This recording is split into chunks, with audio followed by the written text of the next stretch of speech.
위해서 또 열심히 준비한 만큼 잘 재밌는 강의 이어갈 수 있도록 해보겠습니다. 네. 조금 제목이 어렵죠. 인공지능과 윤리적인 삶이라는 걸 제목으로 가져왔습니다. 오늘은 세 가지 말씀을 드릴 텐데요. 여러분 인공지능 하면 생각나는 그런 이미지들이 있죠. 그래서 우리가 인터넷에 인공지능 이렇게 쳐보면 무슨 약간 이렇게 파란 이미지가 나오고요. 꼭 나오는 그 대머리 흰색 로봇 아시나요? 그 대머리 흰색 로봇이 나와서 막 사람이랑 얘기를 하고 있는 것 같고 뭐가 다 연결되어 있는 것 같고 굉장히 차가운 이미지가 나옵니다. 근데 그때 우리가 생각하는 것은 인공지능이라는 것이 굉장히 차가운 기술이구나. 이게 굉장히 공정한 기술이구나. 이게 데이터를 기반으로 한 굉장히 딱딱한 기술이구나. 이런 생각을 많이 하실 텐데요. 그러면은 그런 얘기를 하면 오늘 재미가 없겠죠. 제가 오늘 드릴 말씀은 인공지능이라는 것이 생각보다 우리 삶에 굉장히 가까이 와 있고 또 이런 것들을 우리가 그냥 받아들일 것이 아니고 물리적으로 생각할 거리가 굉장히 많다라는 말씀을 드릴 거예요. 그래서 총 세 가지 주제로 말씀을 드릴 텐데 제가 하나하나 질문을 던질 겁니다. 첫 번째가 인공지능이 인간보다 공평한가입니다. 우리가 여러분 인공지능 생각하면 인공지능이 꼭 도입됐으면 좋겠다 하는 몇몇 분야가 있어요. 혹시 아세요? 그 중에 하나가 판사잖아요. 그렇죠? 판사 선생님들이 보면은 정치적 얘기는 아니지만 지금도 왜 이렇게 오래 걸리지? 이걸 그냥 인공지능이 하면은 그냥 3초 만에 끝낼 수 있는 거 아니야? 이런 생각을 많이들 하시고 어떨 때 보면은 야 이거 진짜 나쁜 놈인데 너무 손방망이 처벌을 준다. 이거는 진짜 이렇게까지 할 일인가? 하는 정도의 판단을 할 때가 있죠. 그럴 때 우리는 야 차라리 인공지능이 판사를 하면 훨씬 공정하겠다라고 생각하실 거예요. 저도 그렇게 생각했는데 그거에 대한 얘기를 해보겠습니다. 그리고 안정성, 인공지능 우리가 어떻게 어디까지 신뢰할 것인가. 데이터를 가지고 얘네들이 아주 똑똑한 녀석이라고 하는데 진짜 그런가? 그런 얘기도 한번 해볼 거고요. 그리고 데이터를 많이 모을수록 얘가 정말 똑똑해지고 우리 삶에 정말 도움이 되는 녀석이 되는 건가? 라는 얘기도 같이 해보겠습니다. 소개를 해주셨는데 저는 조금 특이한 궤적을 갖고 있습니다. 네, 천문학을 전공을 했고요. 천문학을 하다 보니까 별 볼 일이 너무 많은 거죠. 그래서 별을 공부를 하면 할수록 산에 들어가게 되더라고요. 그래서 공기 좋은데 별 잘 보이는 데 가서 이제 별을 보다가 어느 날은 야 이거 별만 보고 살기에는 조금 인생이 아까운 거 아닌가라는 생각이 들었어요. 그래서 나는 사실은 과학을 하는 것도 너무 좋지만 과학에 대한 이야기를 하는 것, 과학과 인간이 어떻게 상호작용하는지, 우리가 과학기술을 일상생활에서 어떻게 사용하는지, 그것에 대한 역사, 그것에 대한 사회학 이런 얘기를 좀 해보고 싶었어요. 그래서 전공을 과감하게 역사로 바꿔서요. 마지막에 전공은 과학기술의학사라고 해서 정확히는 미국의 냉전시대의 항공우주기술의 역사에 대해서 전공을 했습니다. 오늘은 그런 비행기 얘기는 안 할 건데 소개해 주시면서 저는 사실 박물관을 굉장히 좋아해요. 그래서 인턴도 굉장히 많이 했는데 혹시 이거 뭔지 아세요? 그림에 있는 망원경 맞아요. 제가 저는 주로 이런 일을 하는 사람이거든요. 그런 박물관에 가면 우리들한테는 열어주진 않지만 이게 꼭꼭 숨겨져 있는 금고가 있어요. 거기에 들어가면 오래된 물건들이 있죠. 저는 이제 그런 오래된 물건들 보면서 옛날 사람들이 어떻게 이걸 썼겠구나. 옛날 사람들 생활에 이런 게 어떻게 영향을 줬겠구나 라는 거를 생각해보는 사람이었는데 지금은 이제 또 여러 가지를 거쳐서 사실 서프라이즈 삼성전자에도 있었답니다. 제가 그래서 이제 가서 보니까 이런 처음에는 이제 인문학자를 데리고 오면 우리 과학기술 하는 임원들이 굉장히 교양도 풍부해지고 오늘 여기 오신 선생님들처럼 이런 인문학 강의도 듣고 하면 너무 좋겠다라고 생각해서 저를 큰맘 먹고 종합기술 원장님께서 저를 이제 파격 채용하셨거든요. 처음으로 있는 인문학 박사였어요. 종합기술원에서. 근데 제가 못 버티겠더라고요. 그 삼성의 기업 문화라는 것이 참 저 같은 이제 자유로운 인문학자들에게는 쉽지가 않고 또 원장님이 한번 바꿨는데 완전 슈퍼 반도체맨이 오셨어요. 그래가지고 제가 하는 이런 인문학이라든지 뭐 과학기술과 사회, 과학기술과 인간 이런 거 필요 없고 그냥 무조건 반도체 수율 맞추고 납기 맞추고 그런 거에 관심이 많으신 분이 오셔서 다시 학교로 돌아와야겠다라고 해서 지금은 지난 학기까지는 기초교육원, 지금은 학부대학에서 학생들을 가르치고 있습니다. 그래서 그 연으로 지금 이렇게 함께 만날 수 있으니까 얼마나 좋습니까? 삼성전자에 있으면은 박혀가지고 왔지. 해도 애들 얼굴도 못 보고 해도 안 떴을 때 출근하고 떡함할 때 퇴근하고 그랬는데 너무너무 물론 연봉은 한 3분의 1로 줄었습니다. 그렇지만 굉장히 저는 행복하게 일을 하고 있습니다. 오늘 그 얘기 한번 해볼게요. 인공지능이라는 기술이 과연 우리 삶에 어떠한 영향을 주고 있는가. 인공지능을 우리가 사실 안 들어보신 분은 없죠. 내가 인공지능이라는 거 처음 들어봤다 하시는 분은 아마 없을 거예요. 근데 정확히 인공지능이 뭐지? 라고 했을 때는 말 그대로 지능은 지능인데 컴퓨터를 이용한 지능인 거죠. 사실 우리가 지능이라는 것은 뭐 동물도 물론 있겠으나 인간이 가진 것을 우리가 지능이라고 하지만 이 인간이 가진 지능을 컴퓨터로 구현해내는 것이 인공지능의 목표입니다. 그래서 인공지능은 크게 사고나 학습 등 인간이 가진 지적 능력을 컴퓨터를 통해 구현하는 기술인데 여기에 작은 걸로 뭐 기계학습, 기계가 스스로 학습한다든지 아니면 더 작은 걸로 인간의 그런 뇌와 비슷한 기술, 뭐 딥러닝 이런 식으로 해서 계속 인공지능이 발전하고 있어요. 그러면 우리가 그렇다면 오케이, 인공지능이 그냥 사람을 닮은 기술이라는 걸 알겠어, 사람을 모방하는 기술이라는 걸 알겠어 라고 했는데 그럼 내 주변에 인공지능 무엇이 있을까요? 제일 많이 집약된 거 이거 아닌가요? 들고 다니신 이거. 여기에 지금 아마 뭐 여기 오실 때 내비게이션 찍고 오셨을 수도 있고 뭐 여러 가지 방법으로 오셨겠죠. 그리고 우리가 이런 수요 교환 강좌 있다라는 것도 안내도 다 받으셨을 거고요. 그 모든 단계마다 사실 인공지능이 있죠.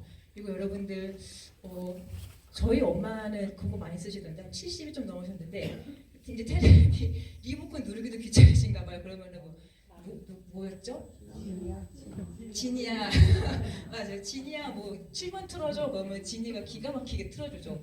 가끔씩 뭐 이렇게 물어보면은 잘 못 알아들을 때도 있지만 아무튼 지니가 이렇게 똑똑하게 잘 틀어줘요. 걔네도 사실은 내 음성을 인식하는 거죠. 여러분 그거 아세요? 저희 시어머니가 정말 잘 쓰는 하이 빅스비. 하이 빅스비 할 때 그러니까 화면 캡처하고 싶으면 하이 빅스비 캡처해줘 하면은 딱 캡처해주죠. 근데 이거를 우리 어머님 목소리만 알아듣잖아요. 제가 그 얘기를 하면 하이 빅스비가 대답을 안 해요. 우리 어머님 핸드폰에는. 왜냐면 이게 음성 인식을 하고 있는 거죠. 그리고 얼굴 인식도 마찬가지고요. 여러분 뭐 세탁기 건조기 할 때 인공지능이 다 알아서 그 안에서 얼마만큼 건조가 됐는지 확인을 한 다음에 그거를 돌리고 있습니다. 뭐 자율주행 이런 거 멀리 갈 필요도 없고요. 우리는 그냥 계속 인공지능에 둘러싸여서 살고 있어요. 여러분들 저희 어머니 넷플릭스 정말 좋아하시는데 넷플릭스를 보면 끝나면 뭐 나와요? 다음 거 보시겠습니까? 그 밑에 요거 좋아하지 않으세요? 라고 추천해 주잖아요. 그런 것도 마찬가지로 내가 본 거를 바탕으로 얘가 학습을 한 거예요. 얘가 이런 거 좋아하는구나 하면서 이제 자기가 갖고 있는 데이터 중에서 제일 비슷한 거를 추천해 주죠. 그런 추천 서비스 이런 것도 다 인공지능이에요. 근데 인공지능이 얼마나 중요한가? 라고 했을 때 여기 지금 교황님이시죠. 교황님이 한번 싹 세계에 있는 인공지능 석학들을 싹 로마에 불러 모았어요. 그래서 이 워크숍을 진행합니다. 그래서 인공지능 윤리에 대한 워크숍을 진행을 하고 그때 이제 선언서를 발표를 하시는데요. 여기 보시면 이 사람이 마이크로소프트 부사장이고 여기는 IBM 부사장이에요. 그래서 와서 무슨 얘기를 했냐 했더니 이제 우리가 인공지능을 개발할 때 뭐 이런 것들 하겠다 하지 않겠다 뭐 이런 것들을 이제 얘기를 한 건데 2020년 일입니다. 근데 생각해 보세요. 이상하지 않으세요? 아니 왜 교황님이 과학기술에 대해서 얼갈고 하시는 거지? 왜냐면 우리가 생각할 때 그냥 언뜻 생각할 때는 과학기술이랑 제일 반대에 있는 게 종교 아닌가요? 그렇죠? 그렇게 생각하면은 과학기술에 대해서 종교가 뭐라고 하는 거는 종교계도 싫어할 것 같고 과학기술들도 싫어할 것 같은데 이런 일이 일어나고 있어요. 실제로 교황청에서 지금까지 과학기술에 대해서 자주 언급을 하지는 않았습니다. 이번이 3번째래요. 그럼 첫 번째, 두 번째 과학기술이 뭔지 한번 생각해 보세요. 이런 과학기술이라면 종교계에서도 좀 얘기를 해야겠다. 이런 과학기술 뭐가 있을 것 같으세요? 더 벗어야 할까요? 행복이 또 비행기 또 뭐 있을까요? 인공수정. 네, 너무 좋은 주제죠. 약간 복제 같은 것도 있을 수 있고요. DNA 제조와 정답은 핵무기가 1번이었고요. 두 번째가 환경 문제였어요. 네, 기후 변화. 우리가 들었을 때 오케이 핵무기 이거는 너무너무 중요하죠. 왜냐면 이거 지구 그냥 부서지는 거잖아요. 그 환경 문제 너무 중요하죠. 이것도 전 지구적인 문제란 말이죠. 근데 인공지능? 우리가 1번, 2번 생각했을 때 인공지능이 왔을 때 이게 진짜 그렇게 중요한가? 왜냐면 우리는 그냥 인공지능은 내 목소리 하이 빅스비하고 지니하는 친구인데 얘가 뭐 그렇게 핵무기만큼 중요한 일인가? 라고 생각하실 수 있는데 그만큼 중요하다는 얘기를 오늘 드릴 거예요. 자, 인공지능이 인간보다 공평한가? 제가 판사 말씀드렸죠. 이런 일이 있었습니다. 벌써 10년 됐는데요. 2015년에 구글에서 저도 지금 구글 포토 서비스를 쓰고 있는데 제가 사진을 찍으면 이게 구글 포토에 쫙 저장이 되면서 너무너무 신기하게 우리 아이가 어렸을 때부터의 성장 앨범을 다 만들어주고요. 내가 어디서 찍은 사진인지 검색하면 그것도 다 보여줘요. 그러면 얘가 우리 아이가 이름이 태석인데 태석이 어릴 때부터 쭉쭉쭉쭉 같이 트래킹하고 있는 거죠. 얼굴을 라벨링하면서 그렇게 이 얘네들은 하나하나 라벨링을 하는 기술이 있어요. 첫 번째 보시면 이거는 고층 빌딩이구나. 요거는 날개만 살짝 보이지만 이거는 비행기네. 이건 자동차네. 졸업하나 보다. 근데 흑인 여성을 고릴라라고 태그하는 일이 생겼습니다. 너무 큰일 난 거죠. 구글에서 정말 크게 사과했어요. 이런 일들이 왜 일어날까? 왜 일어날까? 생각해 보겠습니다. 실제로 MIT에서 이거 얼굴 인식인데요. 쉽게 말하면 얼굴 인식이 진짜 모든 사람들한테 공평하게 되고 있는가에 대해서 한번 테스트를 했습니다. 그 당시에 제일 얼굴 인식 잘하는 프로그램이 요 세 개, 마이크로소프트, IBM 그리고 중국의 매그비라는 요 세 개인데요. 요 소프트웨어를 돌려서 굉장히 다양한 얼굴을 인식을 시켜봤어요. 여기 보시면 맨 위에 있는 얼굴이 하얀 할아버지 아저씨부터 맨 아래에 있는 얼굴색이 어두운 아주머니 할머니까지 다 했더니 어떤 일이 일어났냐. 첫 번째, 맨 위에 보시는 이 백인 남성의 경우 오류율이 1%였다라고 합니다. 근데 백인 여성으로 갔더니 오류율이 7%로 올라갔어요. 그리고 흑인 남성, 얼굴색이 어두운 남성은 오류율이 12%까지 올라갔고요. 제일 밑에 있는 얼굴색이 어두운 여성은 오류율이 무려 35%였습니다. 슬픈 건 뭐죠? 여기에 동양인은 없습니다. 동양인은 심지어 여기 데이터 셋에도 잘 안 들어간 거죠. 자, 생각해 보세요. 왜 어두운 색의 피부를 가질수록 여성일수록 더 인공지능이 못 맞추는 거지? 라고 생각했을 때 여러분 학교 다닐 때 한번 생각해 보십시오. 저도 이제 학교 다닐 때 시험을 보잖아요. 그러면 제가 머리에 든 게 많아요. 머리에 데이터가 많아. 그러면 어떤 시험 문제가 나도 자신 있죠.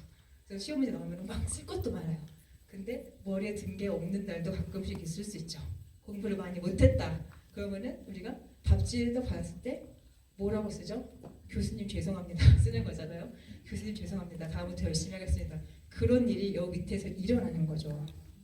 인공지능이나 녀석들이 데이터가 많으면 굉장히 안 틀리고 정확한데 데이터가 적으면 굉장히 잘 틀려요.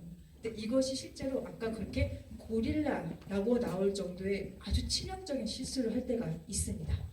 제가 이 얘기를 하면서 항상 말씀드리는 게 여러분들 핸드폰 여실 때 어떤 거 쓰세요? 지문 인식 쓰시는 분 계세요? 네, 몇 분 계시고요. 패턴 쓰신다. 아니면 나는 아무것도 안 써. 그냥 열면 열려야 돼. 저희 아버지는 아무것도 그리고 얼굴 인식 쓰시는 분 별로 없어요. 얼굴 인식을 물론 쉬운 기술이 아니고 그거 들어가려면 사실은 들어가서 얼굴 다 인식시키고 하려면은 사실은 혼자서 하시기는 쉽지 않을 수가 있습니다. 그래서 제가 작년에 저희 아버지한테 저희 시아버님한테 그 갤럭시 핸드폰 제일 비싼 것이죠. 이렇게 열리는 거 거의 지금 200만 원 하거든요. 근데 제가 삼성에서 이럴 때 그 포인트가 좀 남은 거예요. 그래서 야 이번에 내가 한번 회사 돈으로 효도하자 해가지고 삼성 이거 핸드폰 사드리면서 아버님 요새 이렇게 좋은 기술이 있어요. 그래서 얼굴 인식을 해드렸습니다.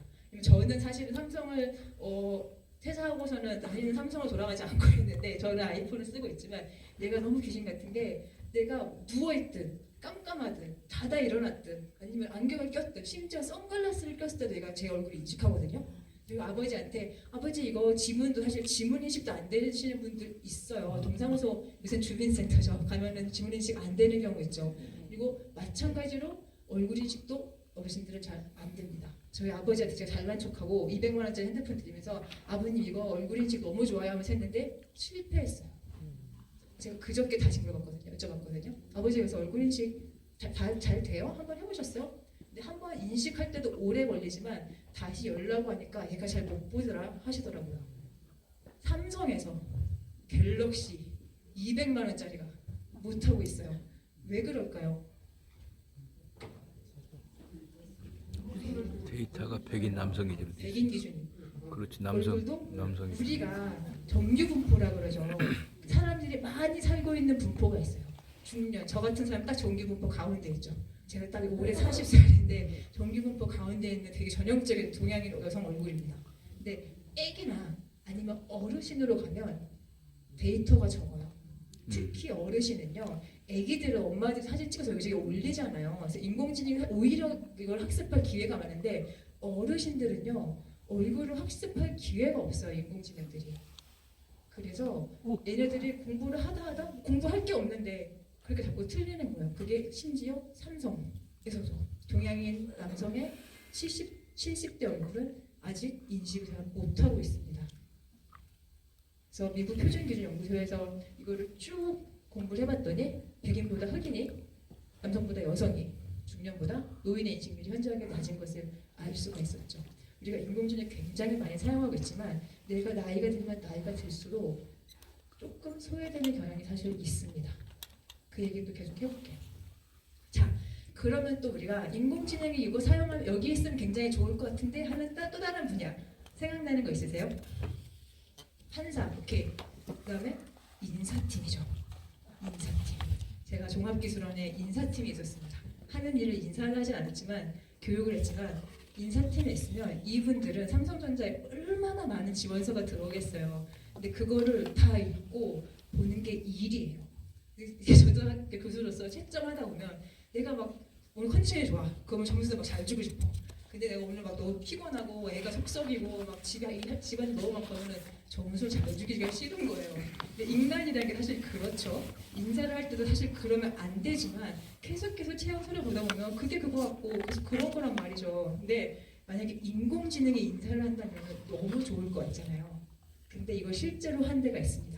미국의 아마존이라는 데인데요. 굉장히 큰 회사죠. 아마존에서 그런 생각한 거예요. 야, 우리 인사팀 너무 고생하는데 우리가 신입사원 서류가 100장이 싹 들어오면 이걸 인공지능 차차 점수를 매겨서 가장 좋은 사람 5명을 쫙 보여주면 얼마나 좋을까 이런 생각 할 수 있죠. 실제로 했습니다.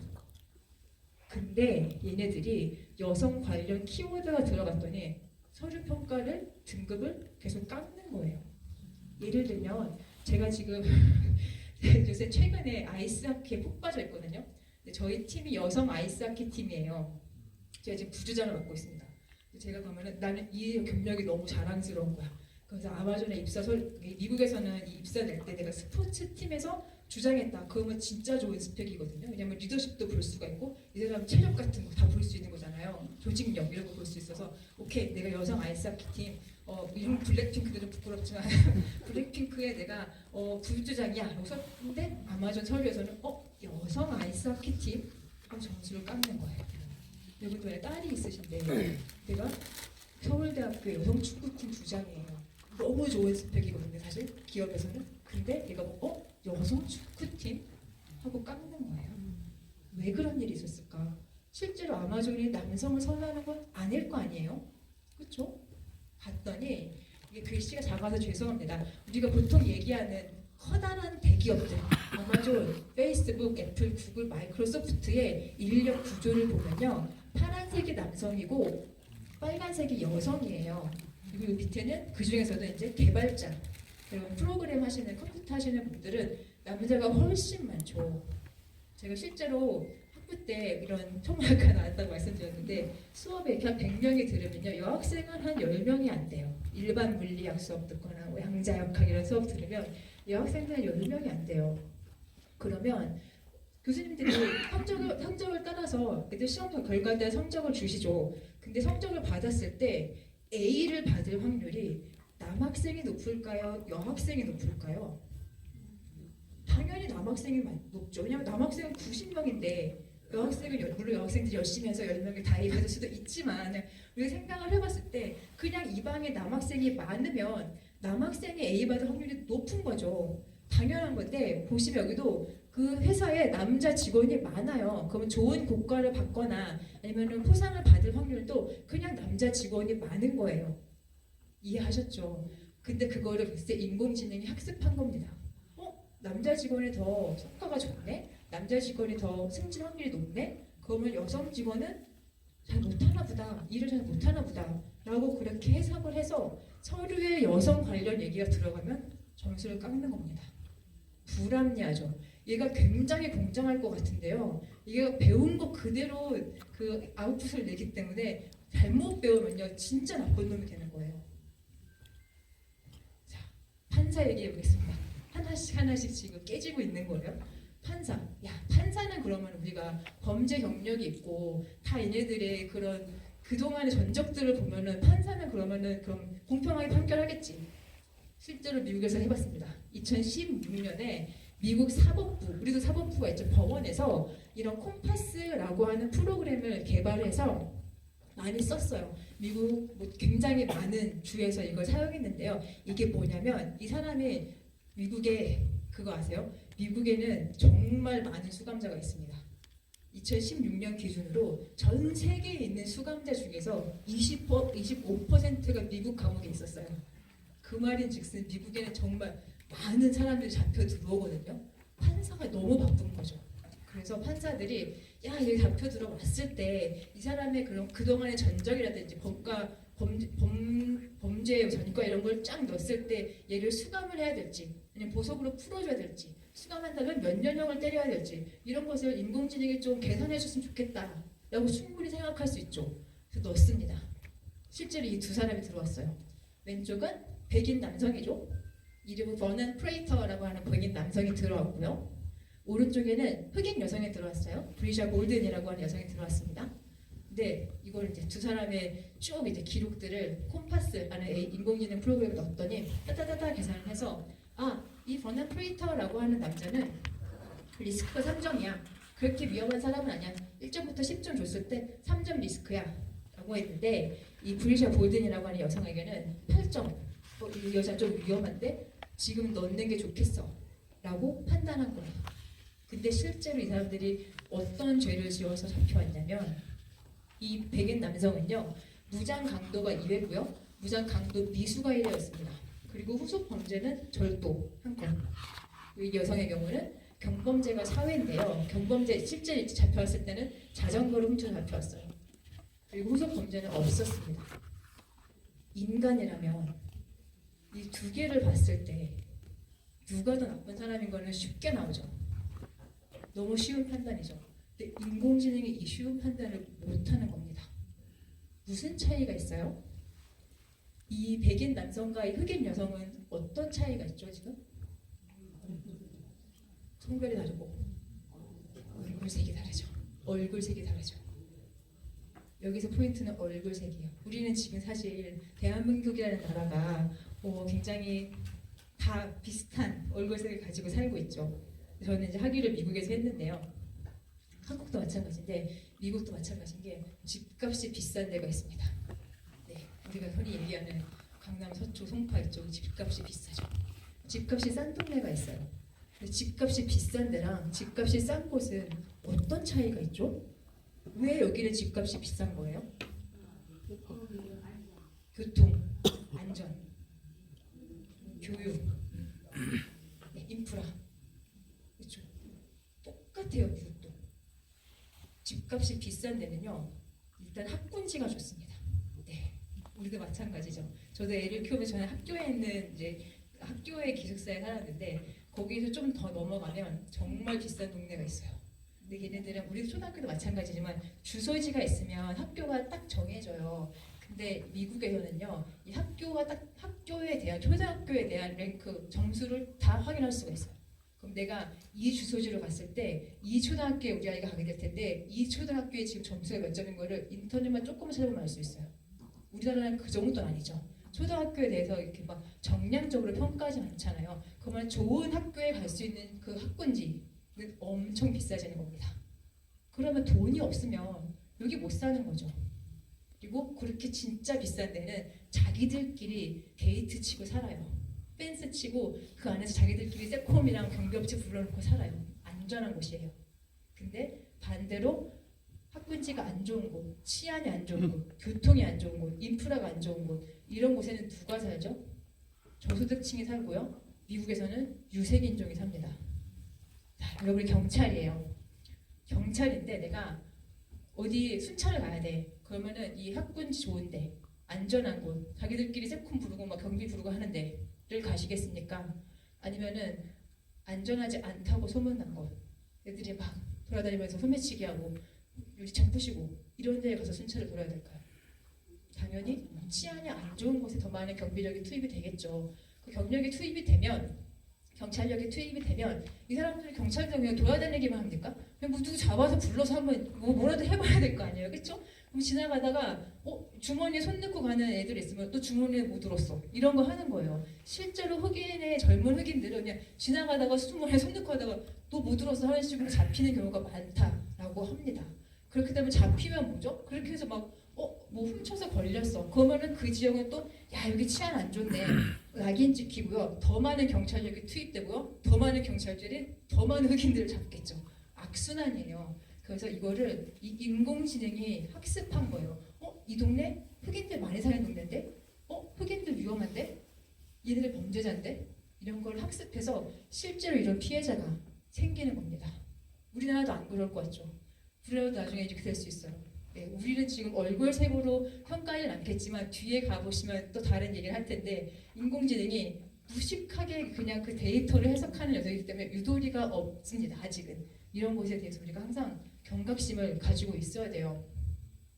자, 이것도 되게 재밌는 단어인데 요새 그런 거 아세요? 챗 GPT 이런 거 굉장히 유행인데 지금까지는 인공지능이 학습해서 이제 이 나랑 같이 이제 티키타카를 할 수 있는 녀석이거든요. 내가 뭘 요청하면은 그림도 그려주고 내가 요청하면은 얘네들 검색해가지고 답도 주고 나랑 같이 챗을 하면서 이렇게 이미지도 만들고 영상도 만들고 할 수 있는 이런 생성형 인공지능이라고 하는 적이 나왔어요. 그래서 지금 대학생들이 엄청 많이 쓰고 있는데 그러면 생성형 인공지능 제일 최신에 나왔다고 하는 생성형 인공지능 과연 얘네들은 괜찮은가? 라고 봤을 때 보세요. 이게 지금 블룸버그라고 하는 굉장히 유명한 신문사에서 해본 거예요. 우리가 소위 얘기하는 고임금 직업 여기 보시면 건축가, 변호사, CEO, 정치인, 판사, 공학자, 의사 우리가 생각하는 돈 많이 버는 사람들이죠. 그 사람들의 얼굴을 만들었을 때 인공지능이 그리고 우리가 소위 얘기하는 저임금 직업 여기 보시면 선생님 네 저도 선생님인데 선생님 그리고 가사 도우미 이렇게 캐셔 그 뭐죠 계산원 그리고 뭐 그 건물 청소하시는 분들 뭐 그런 주방에서 설거지 하시는 분들 패스트푸드에서 일하시는 분들 뭐 사회복지사들 이런 분들의 얼굴 이미지를 만들어줘라고 했을 때 만든 얼굴이 있잖아요. 그 얼굴에 피부색의 평균을 낸 거예요. 어때요? 위에 우리가 소위 얘기하는 판사, 의사 그런 사람들은 얼굴색이 밝습니다. 우리가 소위 얘기하는 선생님, 저라고 하는 선생님 얼굴색이 어두운 걸 보실 수가 있죠. 인공지능이 알고 있는 거예요. 돈 많이 버는 사람들은 얼굴색이 주로 밝던데? 가난한 사람들은 주로 얼굴색이 어둡던데? 남녀로 볼까요? 똑같습니다. 이 진한 초록색이 남자고요. 이 연한 초록색이 여자예요. 이미지를 만들었을 때 주로 고임금 직업이라고 하는 이미지는 남자의 얼굴을 많이 만들어냅니다. 우리가 소위 얘기하는 저임금 직업. 이거 되게 재밌는 게 제니터가 건물에서 청소하시는 분들인데 우리는 보통 여사님들이 많이 하시죠. 근데 미국 같은 경우에는 이거를 보통 남미에서 올라오신 그런 이렇게 코스 없는 아저씨들이 많이 하시거든요. 100% 그 얼굴을 만듭니다. 저 끝에 하우스키퍼 보이시나요? 가사 노동부죠. 100% 여자 얼굴을 만듭니다. 이거를 분개하셔야 됩니다. 왜냐면 저희 남편이요. 제가 미국에서 5년 반 동안 하기를 하고 7년 동안 미국에 있었거든요. 그때 저희 남편 직업이 주부였어요. 저희 남편 서울대 나왔거든요. 주부를 했습니다. 7년 동안. 너무 저는 좋은 경험이었다고 생각해요. 우리 아이들 정서도 너무 좋았고요. 저희 남편도 사회에 대한, 사람에 대한 굉장히 다양한 생각을 할 수 있었어요. 근데 인공지능이 볼 때 그런 사람 없는 거죠. 남잔데 집에서 집안일을 해?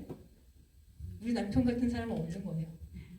얘네들이, 우리는 사실 알고 있죠. 실제로 이런 판사나 특히 공학자는 남자가 많긴 많죠. 네, 알고 있습니다. 그리고 실제로 주부는 여자가 많죠. 우리도 사실 알고 있어요. 근데 이 인공지능이라는 녀석이 이거를 더 강화하는 방식으로 대답을 내놓고 있어요. 우리가 볼 때, 야, 이 중에 남자가 한 두세 명이 들어갈 수 있지. 아니, 인공지능은 아니. 오, 야, 엔지니어가 이렇게 다 남자, 99% 남자 아닌데? 아니, 인공지능 볼 때는 우리가 생각하는 편견들, 우리가 생각하는 선입견들을 오히려 더 강화하는 쪽으로 이 결과를 내고 있다는 거예요. 근데 우리가 이거 봤을 때는, 보세요. 얼굴을 평균을 냈을 때 아까 제가 말씀드렸던 딱 그 얼굴이에요. 이런 분들이 실제로 청소를 많이 하시죠. 그리고 보시면 정말 기가 막히는 게 이 변호사들, 판사는 약간 좀 굳은 얼굴, 굳은 얼굴을 하고 있죠. 근데 보면은 정치인들도 정치인 같은 모습을, 지금 부청장님 가셨죠. 부청장님 되게 너무 얼굴 너무 좋으시죠. 약간 이런 온화한 미소. 그리고 엔지니어 같은 경우 여러분 인도 사람들이 수학 진짜 잘하는 거 아시죠? 인도의 얼굴 살짝 보이죠? 네. 그리고 아까 말씀드렸던, 야, 이거 되게 재밌는데 그 가사노동부에 여러분 약간 아시아 여성 얼굴 보이세요? 왜 그럴까요? 필리핀에서 많이 오세요. 그거를 인공지능이 학습한 거예요. 너무 놀랍죠? 너무 신기하죠? 딱 봤을 때는 우와 되게 신기하다, 내가 생각했던 딱 그런 얼굴들이야 라고 할 수 있는데, 우리가 이걸 봤을 때 약간 조금 저는 불편하더라고요. 네. 진짜로 필리핀 여성들 이것만 하는 거 아닌데, 내가 아는 정말 똑똑한 필리핀 여성들 진짜 활발하게 사회에서 일하는 사람 되게 많은데, 인공지능이 오히려 우리의 편견을 강화하는 방식으로 우리가 데이터를 계속 그렇게 던져주면 얘네들은 계속 그렇게 되는 거예요. 이게 공정성에 대한 얘기였습니다. 자, 두 번째는 안전성에 대한 얘기를 해볼 텐데요. 인공지능을 어디까지 신뢰할 수 있을까에 대한 얘기를 해볼게요. 우리가 인공지능 안전한가라고 얘기했을 때는 크게 두 가지예요. 우리가 실제 물리적으로 안전한가, 이게 자율주행 자동차 타고 다닐 때 얘네들이 사실은 인공지능이죠. 그래서 저는 제가 예전에 자율주행 그 차를 이제 사서 자율주행을 하면요, 저는 운전한 지가 20년 됐거든요. 그럼 여러분도 그러신가요? 옛날에 저는 정말 지도를 보면서 다녔었어요. 지도를 보고 다니다가 이제 내비게이션, 뭐 아이나비 이런 게 나오고, 이제는 핸드폰으로 다 내비게이션 다 쓰시죠. 저는 처음에는 내비게이션 나면 안 믿었어요. 여러분들도 야, 이 길 내가 맨날 다니는 길인데 뭐 이거 얘가 틀렸어 하면서 내가 가는 길 갔다가 차 꽉 막혀가지고 그런 적 있으시죠? 저 굉장히 많거든요. 이 기술이 처음 나왔을 때 그동안 쓰던 사람들은 야, 얘보다 내가 훨씬 낫지, 얘는 뭐 모르는 애야 라고 생각하고서 그 내비게이션이 가르쳐주는 길로 안 가고 막 그랬었거든요. 근데 지금은 저는 무조건 찍고 가요. 왜냐면은 계속 하다 보니까 내가 얘한테 저항해봤자 내가 얻는 게 없는 거예요. 얘는 어쨌든 확실한 데이터를 가지고 길을 알려주는데 내가 거기 저항해봤자 그냥 뭐 시간만 더 걸리는 거를 언젠간 알겠더라고요. 근데 자율주행이요, 보면은 내가 운전 20년을 했고, 저는 정말 제가 아는 여자 중에 제일 운전 잘한다고 자부하거든요. 근데 운전하다 보면 자율주행을 킬 일이 있는데 얘 못 믿겠는 거예요. 자율주행 하다 보면은 내가 얘보다 훨씬 운전 잘하는데, 내가 얘보다 훨씬 위험한 상황이 있을 때 브레이크 더 먼저 밟을 수 있는데, 그런 생각을 한단 말이죠. 근데 저희 그 당시 초등학생이었던 저희 아들내미가 같이 자율주행 차를 타고 가고 있었어요. 근데 가다가 운전하다가 제가 뭐 연락이 와서 이제 뭐 핸드폰 살짝 봤는데 엄마 자율주행 틀어야지 그러는 거예요. 그래서 야, 나는 20년을 운전을 했어 라고 했는데, 얘는 나보다 20년 운전한 바로 옆에 있는 엄마보다 그 일론 머스크 그 녀석을 더 믿는 거죠. 그 일론 머스크가 만든 자동차가 엄마보다 더 운전 잘해 라고 하는 거를 제가 보고서 일단 그날은 조금 크게 혼나고 네, 우리 아들 아무튼 이미 그런 세대예요. 네, 저희 아들 지금 중학교 2학년인데 얘는 이제 핸드폰이 없이는 살아본 적이 없는 세대잖아요. 얘네들은 이미 인공지능이 나보다 훨씬 안전해, 우리 엄마보다 인공지능 더 믿을 수 있어 라고 생각하는 녀석들입니다. 진짜 그럴까? 진짜 그럴까? 영상인데요, 소리는 없습니다. 무슨 상황인지 한번 보세요. 네, 안에서 보는 모습이 우리 블랙박스 안에 밖을 본 모습이죠. 근데 지나가다가 자전거를 쳤어요. 안에서 본 모습입니다. 이 운전자가 지금 여성분인데요. 이렇게 운전을 하면서 밑에를 좀 힐끔힐끔 보고 있죠. 근데 조금 오래 보는 것 같아요. 네, 어떤 상황인지 아시겠죠? 자전거가 치였습니다. 2018년에 있었던 사고인데요. 우버 마크가 붙은 볼보 자동차입니다. 볼보. 우버는 이제 우리로 치면 카카오 택시 같은 거죠. 근데 볼보 자동차가 자율주행으로 달리던 중에 자전거를 끌고 가던 보행자랑 충돌을 하게 됐어요. 그때 운전자는 아까 보셨던 탤런트 쇼, 우리로 보면은 뭐 미스터 트롯 이런 거 보고 있었겠죠. 근데 5.3초간 전방을 주시하지 않았습니다. 보셨죠? 그래서 추돌 당시에 자율주행 켜고 있었어요. 근데 시속 70으로 가고 있었고 보행자는 병원으로 옮겨져서 사망을 했습니다. 네, 보행자가 사실 아까 보시면 영상에 조금 밝은 옷을 입고 있지는 않았고요. 무단횡단을 하긴 했습니다. 그리고 자동차는 자율주행으로 가고 있었어요. 이때 우리가 자율주행 서비스는 그 다음부터 바로 중단됐고 2년 전에 다시 시작했더라고요. 여러분 한번 제가 투표를 해보겠습니다. 누구의 잘못인가? 사람이 죽는 사고가 났습니다. 이때 누구한테 책임을 물어야 될까요? 자율주행으로 운전을 하고 가던 중에 사망사고가 났습니다. 1번 우버의 잘못일 수가 있겠죠. 우리로 치면 카카오 택시. 왜냐면 이렇게 안전하지 않은 서비스를 시장에 내놓은 회사가 잘못했을 수도 있겠죠. 두 번째 볼보가 잘못했을 수도 있죠. 볼보의 자율주행 서비스를 타고 운전자가 갔다면은 운전자가 어쨌든 이 볼보를 믿고 가는 거였는데 얘가 완벽하지 않은 자동차를 타는 거잖아요. 3번 운전자 잘못일 수가 있죠. 5.3초간 전방을 주시하지 않았어요. 한번 해볼까요? 우버가 잘못했다. 이거는 한 분 계시고요. 이건 우버 잘못인데? 이런 서비스는 아직 무르익지 않았는데 이렇게 나와도 되나? 볼보가 잘못했다. 이런 자동차 시장에 내놓으면 안 되지. 볼보. 자신있게 제 마이크를 넘기지 않으니까 자신있게 해드려야 됩니다. 이 볼보 타시는 분 계신가요? 볼보가 안전의 상징이잖아요. 근데 사고를 냈어요. 운전자가 잘못한 것 같은데? 운전자가 좀 많죠. 어떤 결론이 났을까? 근데 사실 우리가 재밌는 게 이게 누구 잘못이지 하는 것 자체가 지금 논란의 거리예요. 왜냐면 이걸 자율주행 서비스를 내놨을 때 이 녀석들이 완벽하지 않은데 내놨다는 거잖아요. 왜냐면 우리가 자율주행 기술을 0단계부터 5단계까지 있다고 흔히들 얘기를 합니다. 0단계는 우리가 옛날에 타던 진짜 이렇게 스틱 해가지고 그냥 깡통 우리가 그냥 다 운전해야 되는 거. 5단계는 아무것도 안 해도 되는 그냥 내가 어디 가서 누르면은 심지어 사람이 없어도 가는 녀석들이 5단계인데요. 지금 우리가 특히 이 당시의 볼보는 2단계랑 3단계를 왔다 갔다 하고 있었어요. 지금도 마찬가지입니다. 지금 나오는 자율주행 혹시 운전하시는 분은 저도 지금 자율주행 가끔 고속도로에서 쓰면 되게 편하잖아요. 키면요, 내가 핸들을 한 10초 정도 안 잡으면 난리가 나요. 아세요? 핸들 잡으려고 난리가 나요. 왜 그런지 아세요? 나한테 책임을 전가하려고 하고 싶은 거예요, 얘네들이. 핸들을 잡아야 하려고 해서 안 잡았어? 사고가 났어? 내가 핸들 잡으라고 했잖아. 라는 거거든요. 지금 여기 있어요. 우리가 책임 주체라고 했을 때 우리가 3단계가 넘어가면 그때는 볼보한테 책임을 물을 수가 있어요. 근데 지금은요. 운전자 시스템 책임 주체가 왔다 갔다 합니다. 급발진 사고는 당연히 자동차 회사가 잘못이죠. 자율주행 사고는 운전자 잘못입니다. 아직까지는. 핸들 잡으라고 했잖아. 전방 주시하라고 했잖아. 내가 네 운전을 도와주는 거지 네 운전 다 해주는 거 아니야 라고 지금 얘기하는 거예요. 그래서 여러분들도 운전하실 때 꼭 전방 주시 자율주행 하더라도 내가 얘를 다 못 믿고 그냥 아직까지는 하셔야 됩니다. 근데 이게 단계가 넘어가면 그때는 우리가 볼보한테 뭐라고 할 수 있죠. 이거 실제로 우리한테 안전에 해를 끼칠 수 있는 그런 인공지능이죠. 다른 것도 있어요. 이런 일이 있었다고 합니다.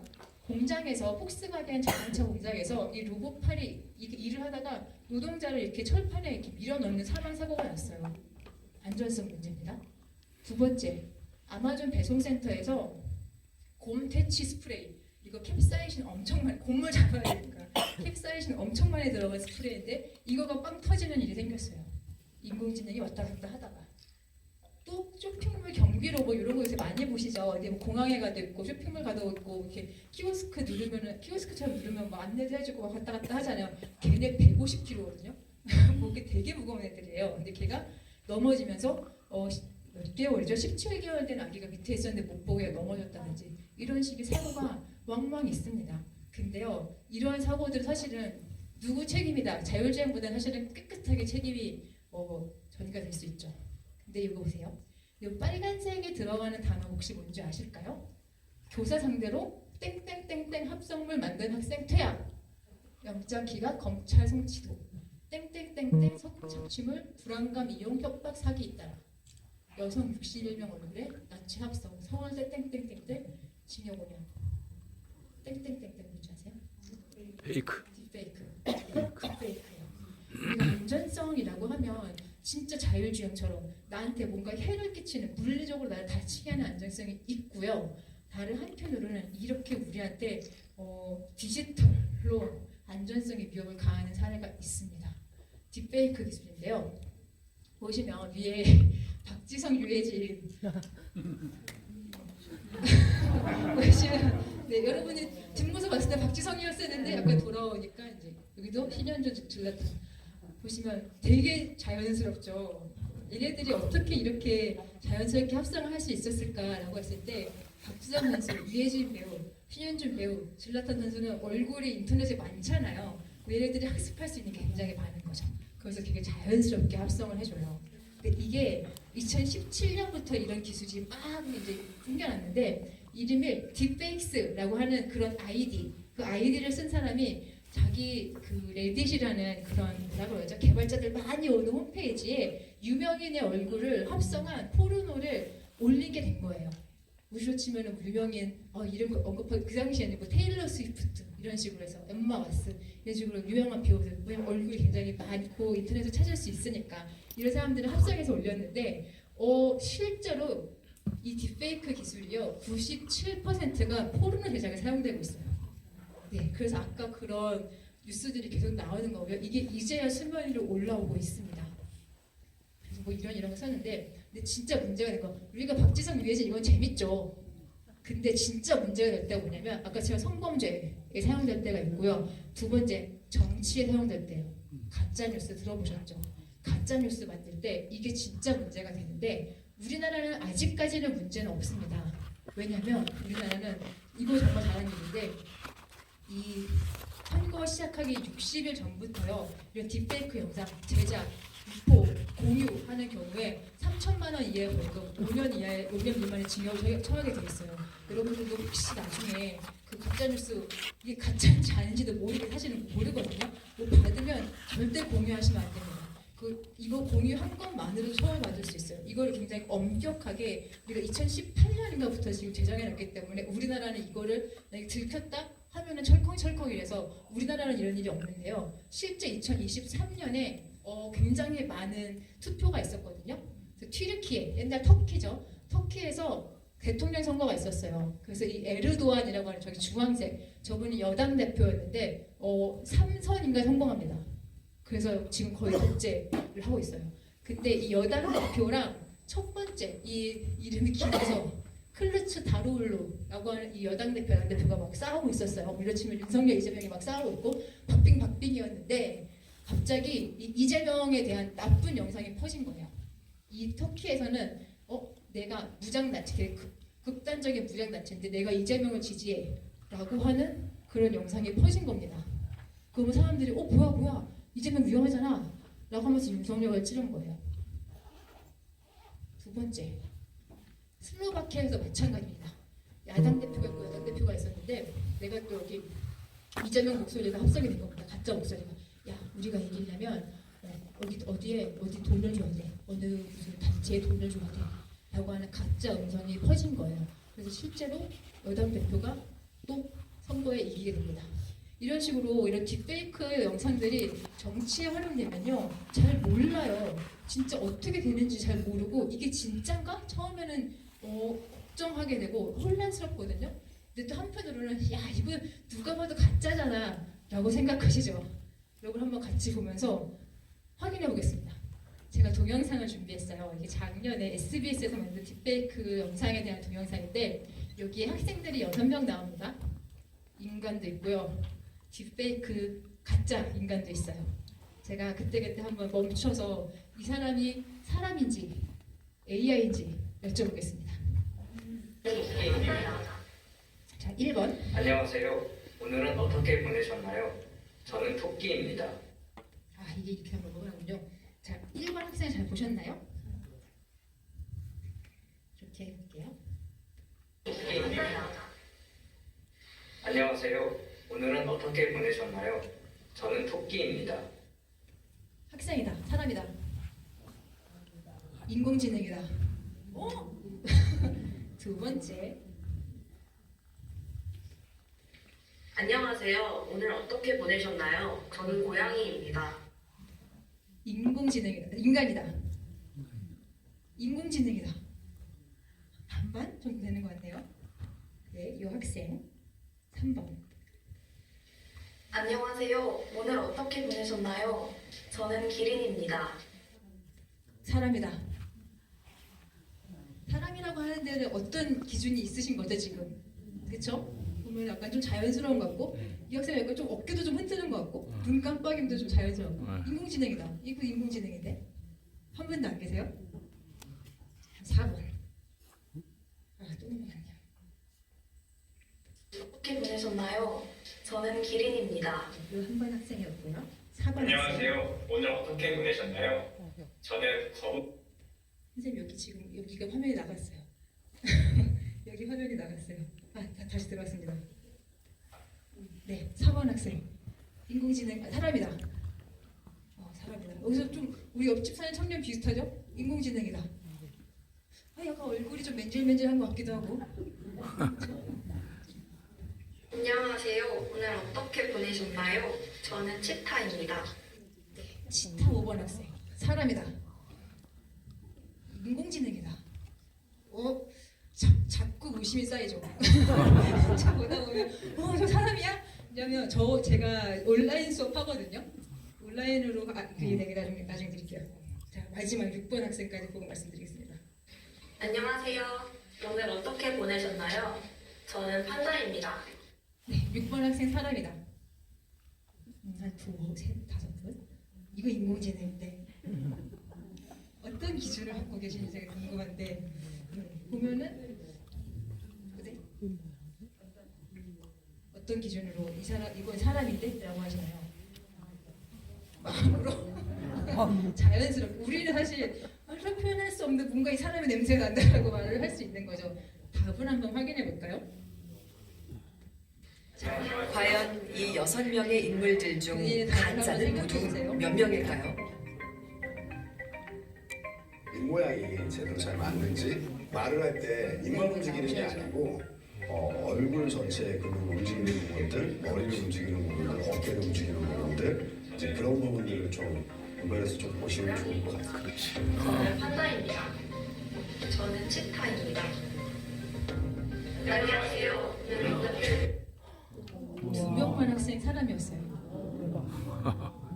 2번은 사실 사람이다라고 하신 분이 훨씬 많았거든요. 그렇죠? 이 학생도 그렇죠. 제가 온라인 수업합니다.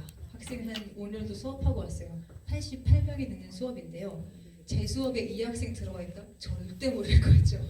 얘가 사람인지 인공지능인지 제가 어떻게 알아요? 지금은 뭐 줌이 그거를 허락하진 않겠으나 굉장히 생각보다 나는 자신 있어. 내가 자율주행보다 운전 잘할 자신 있어.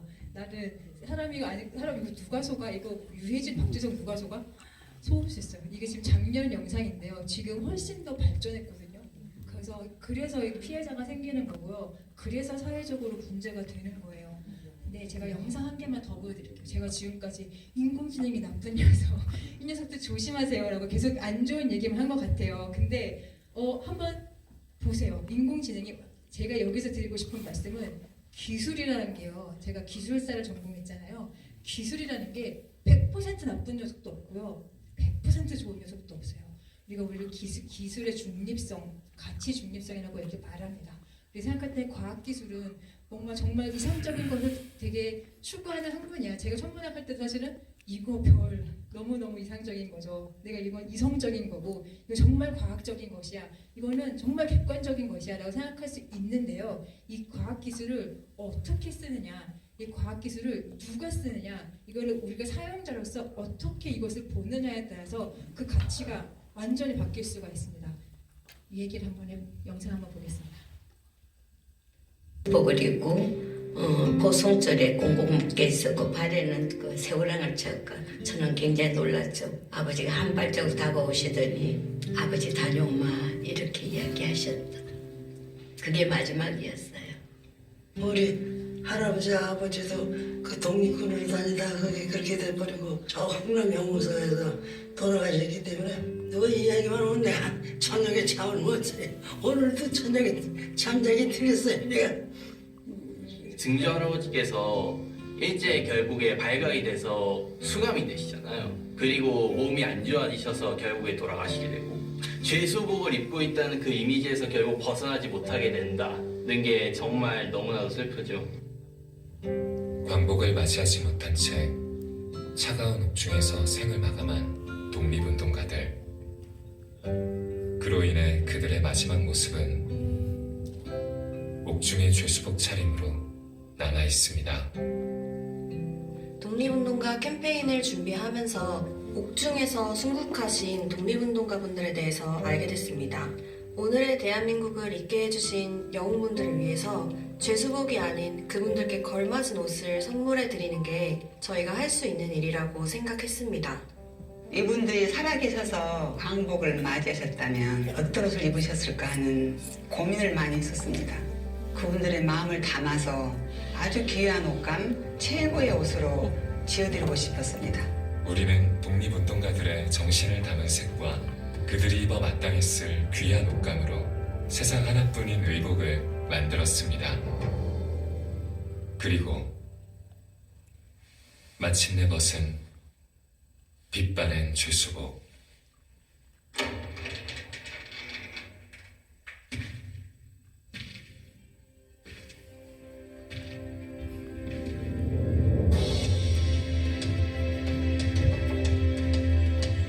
AI 기술로 복원한 옥중 순국 독립운동가들의 광복을 입은 모습이라고 써있어요. 이육사실이 이런 것이죠. 이게 다 지금 인공지능 아버지가 쓰신 청포도엔 이런 구절이 있어요. 내가 바라는 손님은 고달품목으로 청포를 입고 찾아온다고 했으니 이제야 청포를 입고 나를 찾아오셨네요. 할아버지 한번 입으셨죠? 우리 할아버지가 돌아가셨어도 손자들이 이렇게 많구나 그런 생각을 하고 있어요. 참 너무나 고마워요.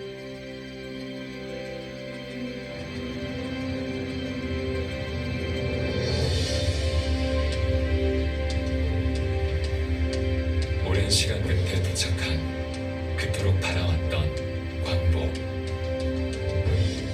빛을 되찾은 독립운동가들의 모습은 후손들의 품으로 전해졌고 그들의 마지막은 죄수복이 아닌 광복을 입은 모습으로 남을 수 있었습니다. 우리들 마음속 독립운동가들의 마지막은 자랑스러운 이 모습으로 기억될 수 있기를 바라며 광복을 전해드립니다.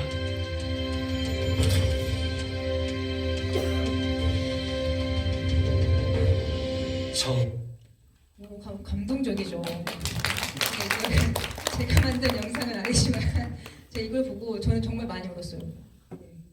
기술이라는 것이 지금까지 딥페이크 기술이다. 제가 97%는 포르노에 사용된다고 말씀드렸습니다. 3% 이런 데 쓸 수 있어요. 네, 기술이 딥페이크 기술은 같은 기술이잖아요. 그걸 우리가 어떻게 사용하느냐. 얘는 사실은 백지 같은 녀석이죠. 얘네들을 우리가 어떻게 사용하느냐에 따라서 달라질 수 있어요. 작년에 광복절에 이 기술로 인해서 굉장히 많은 일들이 있었습니다.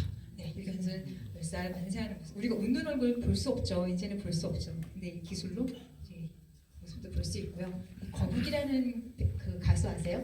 거북이라는 이 그룹의 턴틀맨이라는 분이 돌아가셨죠. 한 이것도 벌써 10년 된 것 같은데 이 어머니인데요. 이 터틀맨이 같이 공연하는 모습을 만든 거예요. 근데 이게 그 엠넷에서 하는 다시 한 번이라는 그런 다큐멘터리에서 나왔습니다. 프로젝트인데 되게 비슷해요. 춤추는 거, 입 모양 하나하나 굉장히 비슷해요. 우리 영화도 마찬가지예요. 스타워즈 팬인데 스타워즈에 레아 공주님 돌아가셨는데요. 레아 공주님 얼굴을 다시 이제 영화에 만들 수 있어요.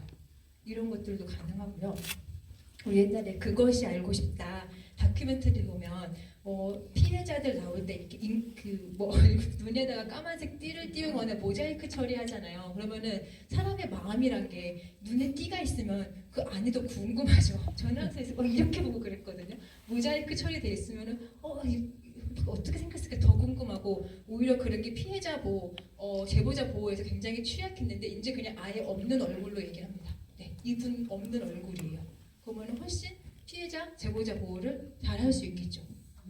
마지막으로 요거는 런던에서 길거리 지나가다 보면 이런 광고판을 볼 수가 있대요. 그러면은 이 안에 있는 이 여자분이 이쪽 잘 안 보이시죠? 이 여자분이 길을 가면 이렇게 저를 따라와요. 눈을 마주치고 이렇게 따라옵니다. 그래서 이 QR을 찍으면요, 어렸을 때 실종된 아동이에요. 어렸을 때 실종된 아동이 지금 올해 이 얼굴은 이럴 거야라는 것을 보여주는 거예요. 그러면 주변에 내가 이런 사람 없나 한 번 더 경각심을 일으키고 한 번 더 찾아보게 될 수 있는 굉장히 좋은 캠페인이죠. 그래서 딥페이크 기술이란 게 제가 지금까지 인공지능에 대해서 의심해봐야 돼요.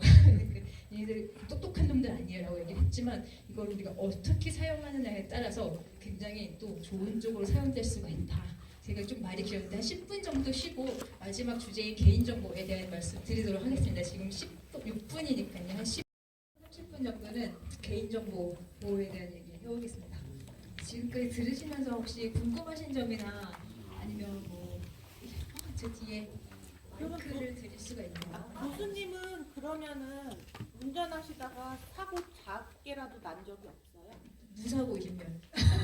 네, 저는 사고를 아직 낸 적 없어요. 뒤에서 누가 봐온 거 말고는 없어요. 좋은 질문이네요. 그러면요, 시간에 쫓기신 적이 한 번도 없어요? 그렇게 바쁘게 사셨는데? 이쪽. 근데 조금 더 바쁘면 되더라고요.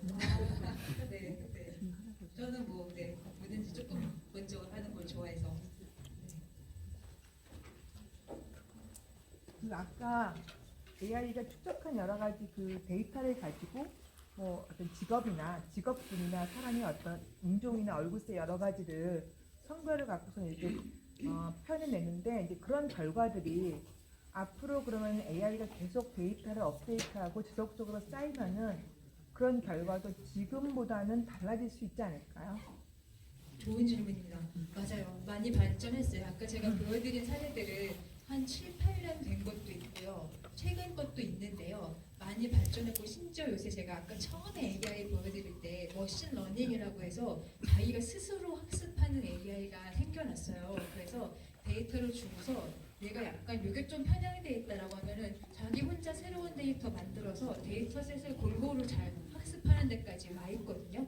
지금은 이런 일들이 아주 흔하게 생기진 않고요. 그 와중에 종종 생기는 게 사실은 제가 지금 말씀드리려고 하는 이 개인정보 보호에 대한 얘기예요. 동정성, 편향성 문제는 사실은 우리가 대한민국에만 있으면 많이 느낄 수는 없습니다. 근데 우리가 조금 외국에 가면은 굉장히 저도 이제 그 미국에 있으면은 사실은 제일 약자거든요. 동양인 여자. 저는 되게 좀 덩치보다 제가 키가 170이에요. 그러면 큰 편이잖아요. 근데 가면은 제가 처음 교수님 지도에서 만났는데 저보다 이만큼 크신 거예요. 아줌마인데. 보면 저는 어딜 가도 저는 저보다 크신 여성분들 많이 못 봤는데 미국 가면 그냥 저는 조그마한 동양인 여자인 거예요. 근데 그런 식으로 저는 굉장히 이렇게 우리가 어쨌든 여성이지만 한국에서도 대학 교육도 받고 제가 어쨌든 항상 저는 이제 메이저에 있었다고 생각을 했거든요. 근데 그냥 조금만 나가도 내가 무슨 서울대 나온 게 이래들 알게구나. 저는 그냥 동양인 여자고 코스트코 가면은 인종차별 받고 막 흑인들이 지나가면 욕하고 그냥 그런 거더라고요. 근데 그런 것들이 생각보다 인공지능이라는 것들이 조금 더 이거를 강화시키고 있는 게 조금 보였어요. 근데 그거에 대해서는 많은 기업들이 이걸 인식하고 있고 기업들마다 사실 이 인공지능 하는 기업들마다 다 윤리 강령이 있습니다. 네이버도 있고 삼성전자도 있고 LG도 있고 카카오 다 있어요. 얘네들이 어쨌든 그 강령을 세워놓고 그거에 맞춰서 공정한 AI, 투명한 AI, 책임질 수 있는 AI 이런 것들을 만들려고 그 개발자 단계에서부터 기업 단계, 정부 단계에서 지금 AI 그 법 만들려고 하고 있잖아요. 저희도 많이 노력을 하고 있어요. 많이 좋아지고 있지만 근데 문제는요. 이 지금 과학기술이 너무 빨리 발전하는 게 사실 문제예요. 우리가 인공지능 하시는 분들 아니면 뭐 생명과학 하는데 진짜 최첨단에 계신 분들은요. 이거 규제가 생기는 걸 기다릴 수가 없어요. 그럼 AI 같은 경우는 EU에서 유럽에서 인공지능 법안 AI 액트를 만들긴 했는데요. 이거 굉장히 오래 걸렸고 이거를 만드는 동안에도 인공지능이 훨씬 빨리 발전을 했어요. 이 규제를 기다리기에는 이 과학자들, 개발자들은 내가 이거 빨리 안 하면 다른 데서 먼저 나와버리면 이 선정하는 거 뺏기는 거잖아요. 그래서 이게 항상 같이 가기가 힘들어요. 첨단 과학 같은 경우는 내가 빨리빨리 이걸 해야 되는데 법과 규제와 도덕과 윤리가 이거 못 따라오는 경우가 굉장히 많습니다. 인공지능이 대표적인 분야고요. 생명과학, 복제 같은 거 있죠. DNA 제조학 기술 이런 것도 굉장히 대표적인 분야예요. 그래서 우리가 사용자로서 적어도 우리는 이런 것에 대해서 조금 더 인지를 하고 있으면 좋겠다라고 해서 한번 이런 강의를 마련해 보았거든요. 그래서 한번 들으시면서 언제든지 궁금하신 점 있으면 제가 끝나고도 좀 남아 있을게요. 저한테도 질문하셔도 됩니다. 우리 또 다른 질문 있으세요? 너무 좋은데요? 아니면 다 끝나고 또 질문 받는 시간 좀 가져볼까요? 개인정보. 데이터는 많으면 많을수록 좋은가? 제가 계속 데이터 얘기를 말씀을 드렸죠. 데이터가 많아야지 골고루 다 있어야지 제가 똑똑해지는데 그러면 많이 모였어요. 그러면 정말 그게 괜찮을까? 여기에 만약에 구멍이 하나 생기면 그건 진짜 큰일이잖아요. 여러분 이런 거 한번 해보신 적 있으세요? 핸드폰에 제가 뭐를 살까? 지금 날씨가 좋으니까 바바리 코트를 사고 싶다라고 합시다. 핸드폰에 이제 내가 그 바바리 코트, 트렌치 코트죠. 찾아봤어요. 하려고 한참 이제 보다가 뭐 살 게 없네 하고 딱 닫았어요. 근데 제가 그러고서 구글에 만약에 들어가서 신문 기사를 본 옆에 바바리 코트 그런 적 있으시죠? 네. 내가 뭘 또 막 어디 페이스북에 들어가서 내 친구들 뭐 하고 사나 바바리 코트 이런 적 있으시죠? 얘가 뭐를 알고 대체 어떻게 알고 내가 이거 사고 싶은 걸 알았지? 라는 생각할 수 있죠. 근데 여러분 알고 보면요, 제가 그 정보를 이 구글에 마이크로소프트에 넘기겠다고 동의하신 거예요. 그렇지. 나도 모르고 여러분들 회원 가입하시잖아요. 그러면은 선택도 있고 필수해갖고 체크하고 회원 가입하시죠.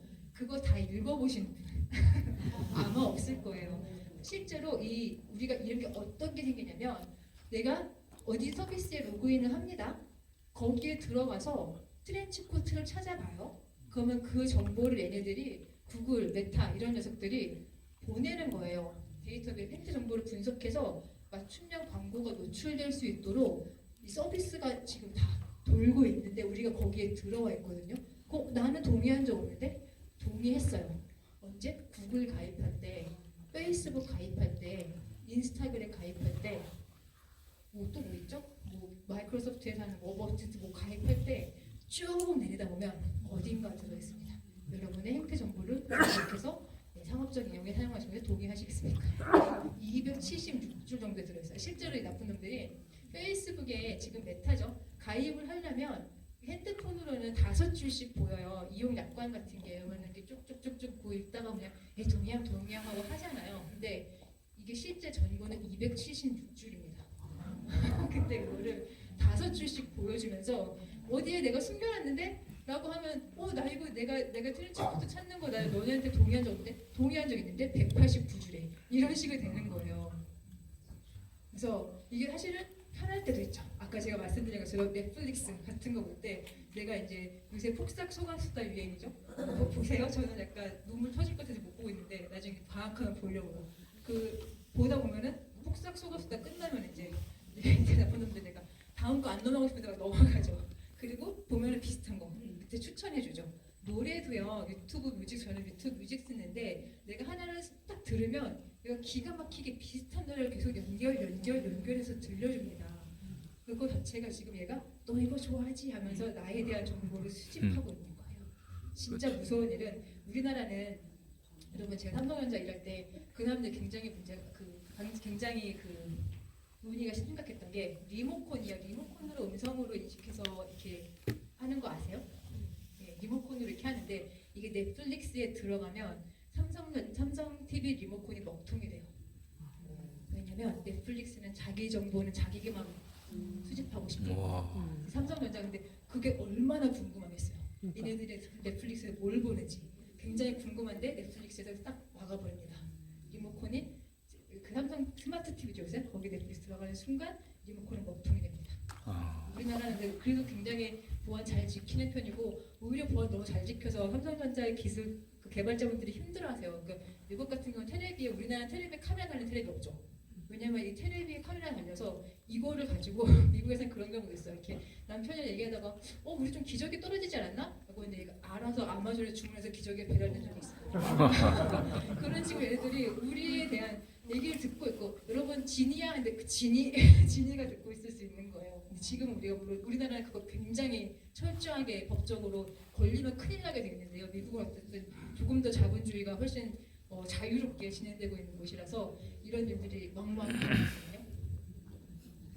개인 취향에 따른 맞춘 서비스 편리하기도 하지만 갑자기 우리 집 기저귀가 배달되는 건 불편하죠.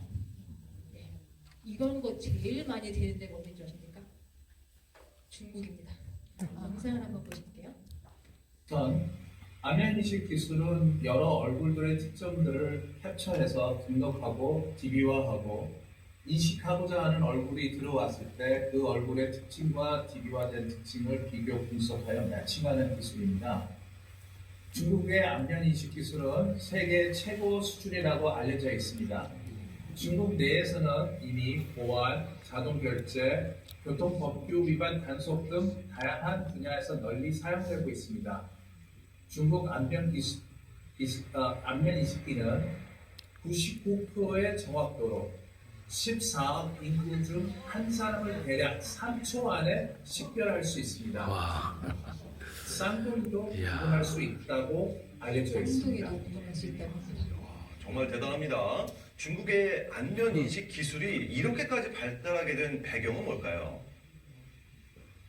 인공지능은 학습 데이터의 양과 질에 따라서 성능이 좌우되는 만큼 중국 정부의 대규모 데이터 확보와 기술 활용을 위한 지속적인 투자가 안면 인식 기술 발달의 주된 배경이라고 할 수 있습니다. 중국은 2019년도부터 휴대전화 개통 시 얼굴을 의무화하는 휴대전화 가입자 실명 등록 관리제를 시행하였고 전국적인 방범 카메라 인프라 확장이 이루어졌습니다. 범죄자와 실종자를 탐색하기 위해서 그리고 코로나 감염자를 통제하기 위해서 7대 이상의 CCTV 카메라를 전국적으로 설치하여 14억 인구의 얼굴 데이터를 700만 픽셀 해상도로 수집하였다고 합니다. CCTV 외에도 공항, 지하철, ATM, 키오스크 등 다양한 분야에서 안면 인식 기술을 적극 도입하여 해당 기술을 가다듬었다고 합니다. 재미있는 부분은 이러한 고도화된 기술을 중국 정부가 독차지하려는 노력이 있는 것 같습니다.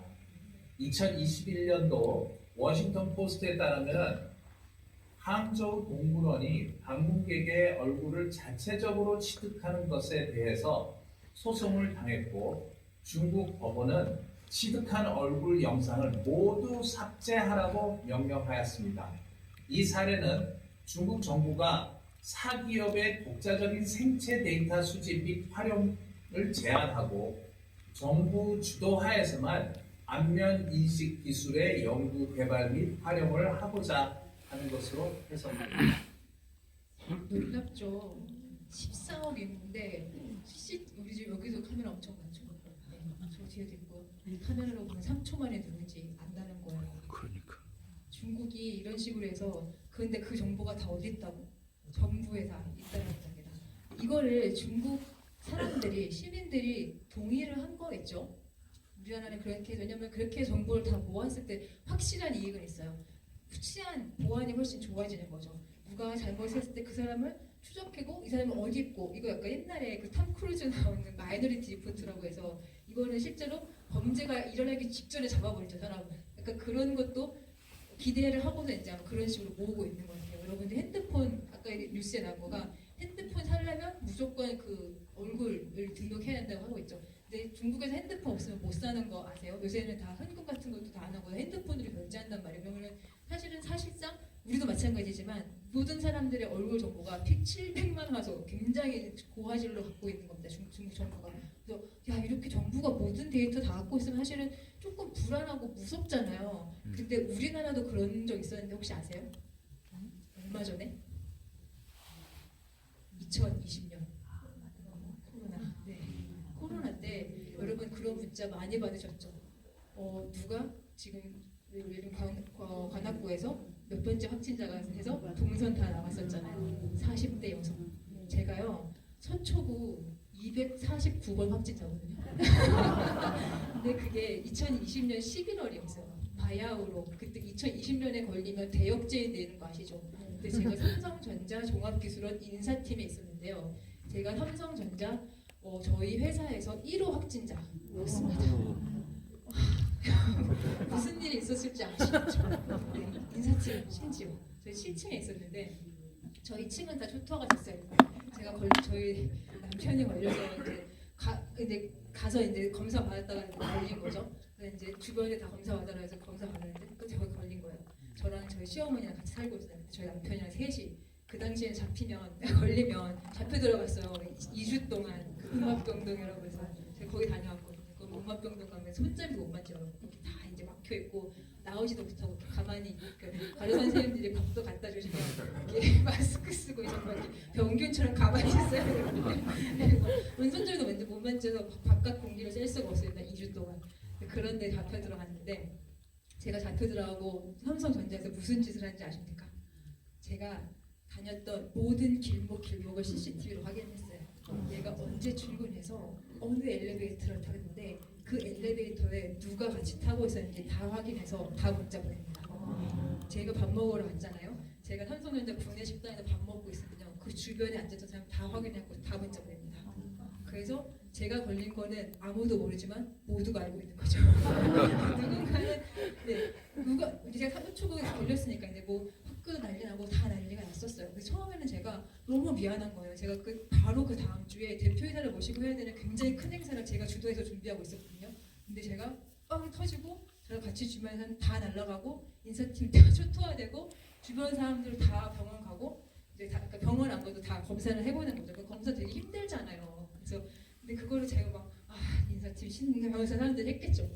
근데 그러고 처음에는 병원에 들어와서 너무 미안한 거예요. 나 때문에 우리 회사가 지금 사람들이 다 근데 병원에 저 아프지도 않았거든요. 근데 병원에 한 3주에 있다보니까 내가 왜 이런 취급을 받아야 되지? 그런 생각이 드는 게 같은 인사팀 직원이죠. 저희 같이 일했던 같은 층 현진님이 저한테 직원분이 메일을 보내면서 이거 맞는지 확인해 주세요 라고 해서 제 동선을 캡처해서 몇 시 어디 캡처해서 몇 시 어디 이거를 28장짜리를 만드셨어요. 그래서 저한테 보내면서 이거 맞는지 확인해 주셨는데 저는 동의한 적 없거든요. 내가 입사할 때 회사 비밀을 빼내지 않겠습니다. 뭐 이런 거 동의하죠. 그런 걸 했는데 내 동선 내가 무슨 일에 코로나 걸렸을 때 내 동선 다 가져가세요? 라고 한 적 없거든요. 그리고 당연히 서초구에는 모든 제 정보가 그때 30대였네요. 30대여서 정보가 다 뿌려졌겠죠. 우리나라에서 그런 때가 있었어요. 위기 상황, 위급 상황이죠. 근데 그때는 우리가 약간 다 그냥 그러려니 했죠. 뭐 그래 우리 내 정보 그냥 기꺼이 드리리. 제 카드 정보 걸리면 바로 이제 보건소 전화 와가지고 이제 막 제 카드 정보 다 가져가고 사진 다 찍어가고 사진도 보여달라고 하거든요. 근데 그때는 그냥 내가 잘못했네 그렇게 생각했는데 지나고 나면 이게 그럴 일인가? 약간 그런 생각도 들고 근데 이게 우리가 한 끗 차이인 거예요. 근데 지금 중국이 계속 그러고 있다라는 거거든요. 근데 실제로 전 세계적으로 이렇게 사람들이 자발적으로 내 정보를 다 공개하고 자발적으로 마스크 쓰고 자발적으로 격리하는 나라가 몇 군데 없어요. 미국에선 이거 절대 씨알도 안 먹힐 일이거든요. 국가가 뭔데 나한테 마스크 쓰라 그래. 국가가 뭔데 나한테 학교 못 가게. 그런 사람들이 굉장히 많았고 실제로 이런 시스템 자체가 적당할 수가 없습니다. 동아시아 몇 군데에서만 그렇게 말을 잘하거든요. 네, 그 얘기는 뭐죠? 우리의 개인정보가 이미 뭐 많이 어디선가 수집이 되고 있는데 이것에 대해서 우리가 조금 더 목소리를 내지 않으면 여차하다 보면 그냥 이렇게 흘러가게 되는 것 같아요. 그래서 이런 사례들이 개인정보가 우리가 유출됐을 때 굉장히 중요한 정보들이 몇 가지가 있습니다.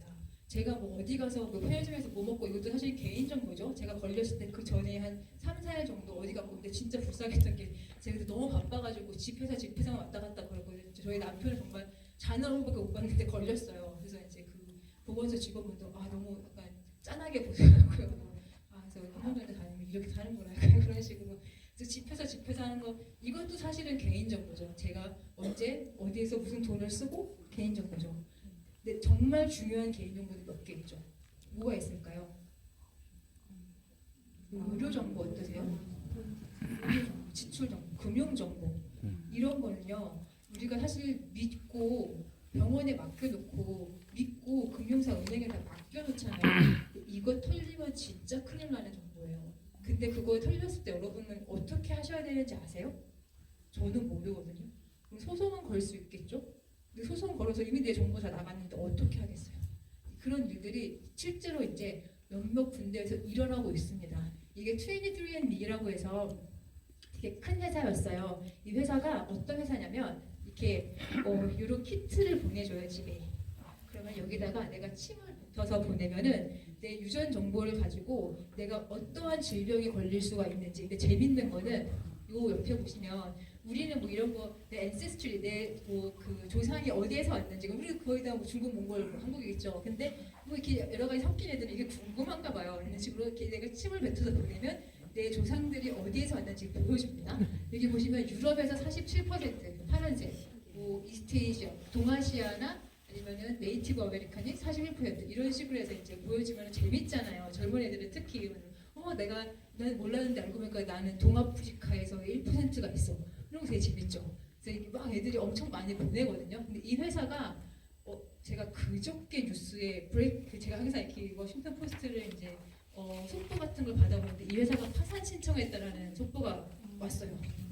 왜 그랬을까라고 봤더니 그 개인정보가 한번 털렸는데 이거를 수습을 결국에 못하고 파산 신청을 이틀 전에 했더라고요. 2006년에 세워진 굉장히 유명한 회사예요. 그러니까 우리는 사실은 유전자 검사 같은 거 이런 식으로 안 하긴 하는데 이제 미국이니까 가능한 일이죠. 그래서 이 유전자 정보를 사실 우리가 침 하나 뱉는 거가 별거 아닌 것 같고 머리카락 하나가 별거 아닌 것 같은데 여기 굉장히 많은 정보가 들어있잖아요. 근데 이런 것들 얘네들이 다 그런 식으로 이렇게 약간 어떻게 보면 재미, 어떻게 보면은 약간 의료 정보 이런 식으로 해서 왜냐면 우리가 여러분 DNA에 너무 많은 정보가 들어있죠. 이거 이제 어제 슬라이드였습니다. 어떤 암 발생 가능성, 알츠하이머병 위험 정도, 심혈관 질환 위험, 약물 부작용, 희귀 진단, 그리고 생활습관 질병 관련 위험까지, 비만, 당뇨, 니코틴, 알코올, 이런 경황 등도 여러분 그 침 하나 뱉으면 거기 나오는 거예요. 그러면 사람들이 이거 너무 간단한데 하면서 모두 그걸 사용하게 되는 거죠. 그랬을 때 무슨 일이 있었냐? 얘네들이 이 데이터를 사람들이 모아서 이런 식으로 재미있게 쓰겠습니다라고 해놓고서 제약회사의 데이터를 같이 팝니다. 제약회사는 이 데이터 너무 궁금한 거죠. 제약회사, 보험회사 이런 데들 이 데이터가 있으면 내가 이 사람한테 가서 타겟팅으로 맞춤으로 마케팅할 수 있어요. 왜냐면 당뇨 위험 분야 그러면은 우리 당뇨 신약이 나오는데 한번 써보시겠습니까? 그런 식으로 마케팅을 할 수 있는 너무 중요한 정보인 거야. 근데 우리가 그것도 모르고 그냥 침부터 재밌다고 보내고 있었던 거죠. 2023년에 해킹을 당합니다. 그래서 이 수백만 명의 DNA 정보가 털려요. 이거를 굉장히 큰 합의금을 지불했고 기업 이미지는 사실은 실추가 됐죠. 3천만 달러면 지금 얼마죠? 공이 7개니까 지금 계산이 안 되네요. 100억이 넘겠죠. 그리고 3원. 얼마 전에 파산 신청을 했습니다. 이 의료 정보라는 게 너무너무 중요하거든요. 여러분이 지키셔야 돼요. 이런 일도 있었어요. 구글 너무 큰 회사죠. 그리고 영국의 로열 프리라는 NHS는 의료진의 보건국이에요. 그 영국의 보건국이 구글이랑 협동을 해가지고 이런 급성 신장 손상 진단 감지 앱을 만듭니다. 스트림스라고 하는 건데 내가 이거를 계속 이제 내가 그 급성 신장 손상이 있는지 없는지 이걸 계속 트랙할 수 있는 앱이에요. 굉장히 좋은 의미죠. 좋은 취지로 만드는 거죠. 그래서 근데 알고 보니까 이 당시에 약 160만 명의 환자에 대한 세부 정보가 동의 없이 구글에 넘어갔습니다. 보건국에서 우리나라 지금 보건복지부죠. 보건복지부에서 우리 환자 정보들을 다 가져다가 구글에 넘겨준 거예요. 동의도 받지 않고. 그게 되면 구글은 너무 땡큐죠. 왜냐면 구글에서 정말 이것저것 많이 하는 건데 그 중에 하나가 이 보건의료 분야가 있잖아요. 그러면 구글에서는 땡큐 하고서 이걸 갖다 쓰는데 그렇게 해서 구글이 어떻게 사람들한테 접근했는지는 알 수가 없죠. 자, 두 번째가 금융정보입니다. 자, 이런 사고가 있었어요. 이게 2014년 벌써 10년 전 얘기인데 카드사 고객 정보가 1억 400만 건 유출된 적이 있었습니다. 그래서 이게 지금 농협카드, KB국민카드, 롯데카드 사장이 와서 인사가 아니고 사과하는 장면이에요. 이 세 개 카드사가 털렸거든요. 근데 그 카드사가 털렸다는 거는 내 금융정보가 다 털린 거죠. 네, 근데 물론 지금 이 세 개 카드사 다 털고 있는데 금융정보가 여러분 왜 중요하냐면은 내가 어디 가서 뭐 사고 한 거가 물론 내 개인적인 뭐 돈 쓰고 이런 것도 중요하지만 이 사람들이 그거를 가지고 우리의 신용 점수를 평가를 하고 그것에 맞춤형으로 여러분한테 상품을 제공했을 때 그럴 때는 우리가 필요 없는데 그 상품을 가입할 수도 있는 거고요. 그렇죠? 내가 제공하지 않은 개인정보에 대해서도 이런 위험성이 있다라는 게 문제가 있습니다. 그래서 우리가 이거를 조금 어려운 얘기 해볼게요. 이거를 우리가 내가 돈 쓰는 것에 대해서 이거를 잘 트랙을 해가지고 나한테 자본주의를 거는 걸 감시자본주의라고 해요. 감시하고 있는 자본주의인 거죠. 여러분 핸드폰에 보시면 저는 주로 이제 집학교 다니지만 내가 어디 가고 있으면은 이거를 만약에 저 네이버 지도를 쓰는데 네이버 지도가 귀신같이 내가 어디 가는 걸 잘 보고서 그 근처에 있는 어느 맛집을 추천한다고 생각을 해보십시오. 그런 거거든요. 근데 아닐 것 같죠? 다 하고 있어요. 그래서 나는 내가 그거를 동의 또 안 한 것 같은데 또 아까 말씀드렸던 이 168줄에 있거든요. 내가 여기 어딜 가고 하는 것에 대해서 이 네이버가 다 학습, 왜냐면 이거 너무 중요한 데이터죠. 너무 돈 되는 데이터죠. 모든 기업이 갖고 싶은 그런 데이터예요.